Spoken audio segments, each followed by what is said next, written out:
পাবদা মাছের সর্ষে পোস্ত বিয়েবাড়ির স্টাইলে মতো করে আজকে আমি রান্নাটা করব। নমস্কার, আমি শ্রাবন্তী। আমার রান্নাঘরে পাবদা মাছের সর্ষে পোস্ততে সবাইকে স্বাগত। পুরো ভিডিওটা দেখার জন্য অনুরোধ রইল। যারা আমার চ্যানেলটি এখনও সাবস্ক্রাইব করেননি তারা অবশ্যই সাবস্ক্রাইব করে রাখবেন, আর যারা ফেসবুক থেকে দেখছো তারা আমার পেজটি ফলো করে রাখবেন। তো মাছটা আমি প্রথমে ধুয়ে নিয়ে নুন আর হলুদ মাখিয়ে রেখেছি। মাছটা রান্না করার জন্য আমি প্রথমে মিক্সিতে মশলাটা করে নিই। আপনারা চাইলে সিলে বেটেও করতে পারেন, টেস্ট আরও দ্বিগুণ হয়ে যাবে। তো প্রথমে আমি 2 চামচ পোস্ত দিয়েছি, 3 চামচ ছোটো চামচে 3 চামচ সর্ষে দিলাম, আর 2টো শুকনো লঙ্কা, একটা পেঁয়াজ, অল্প জল দিয়ে মশলাটা করে নিয়েছি। এবার আমি কড়াইতে তেল দিয়ে মাছগুলো ভেজে নেব। মাছটা ভাজতে বেশি সময় লাগে না, কিন্তু তেলটা প্রচুর এদিক ওদিক ছিটকে পড়ে, তাই সাবধানে মাছটা ভাজতে হবে। তো মাছটা ভাজা হয়ে এসেছে আমার। এবার আমি এক এক করে মাছটা তুলে নেব। মাছটা তুলে নেবার পর ওই তেলের মধ্যেই, মাছ ভাজার তেলের মধ্যেই আমি অল্প সর্ষের তেল দিয়ে দেব। এবার আমি পেঁয়াজ, টমেটো, কাঁচা লঙ্কা কেটে রেখেছি। তো এই তেলের মধ্যে আমি ফোড়ন হিসেবে একটু কালো জিরে দিয়ে দেবো। কালো জিরে দিলে মাছের টেস্টটা আরও ভালো হয়। এবার পেঁয়াজগুলো দিয়ে হালকা হালকা করে ভেজে নেব, পেঁয়াজটা যাতে পুড়ে না যায়।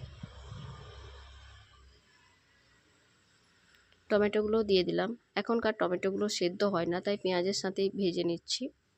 কাঁচা লঙ্কা দিয়ে দিলাম 3টা, লবণ অল্প দিয়ে দিলাম।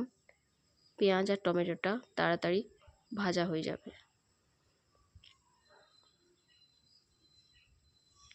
পেঁয়াজ আর টমেটো প্রায় ভাজা হয়ে এসেছে।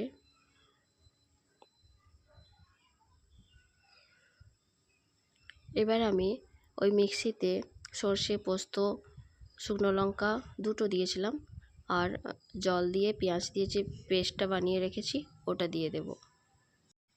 এবার আমি পরিমাণ মতো লঙ্কার গুঁড়ো আর পরিমাণ মতো হলুদের গুঁড়ো দিয়ে দেবো। আপনারা যেরকম ঝাল খেতে চাইবেন সেরকম লঙ্কার গুঁড়োটা ব্যবহার করবেন। এবার একটু নেড়ে নিয়ে ওই মিক্সিটা ধুয়ে জলটা দিয়ে দেব।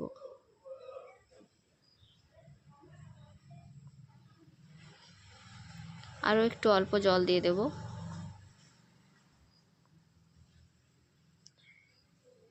এবার পরিমাণ মতো লবণ দিয়ে দিলাম, ধনেপাতা কেটে রেখেছি। তো এবার মশলাটা ফুটতে শুরু করলেই মাছগুলো দিয়ে দেব। বেশি মশলাটা ফোটাবেন না, কারণ পোস্তটা ফোটালে স্বাদ থাকে না। মাছগুলোকে এবার আমি দিয়ে দিয়েছি। 5 মিনিট মতো রান্না করে নেব। এবার আমি এই ধনেপাতাগুলো মাছের উপর ছড়িয়ে দেব।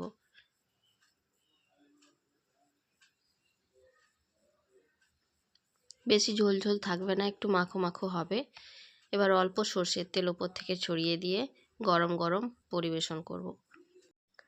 রান্নাটা কেমন হয়েছে জানাবেন অবশ্যই, আর বাড়িতে একবার অবশ্যই ট্রাই করুন। কাঁচা লঙ্কা, টমেটো, ধনেপাতা দিয়ে আমি পরিবেশন করব।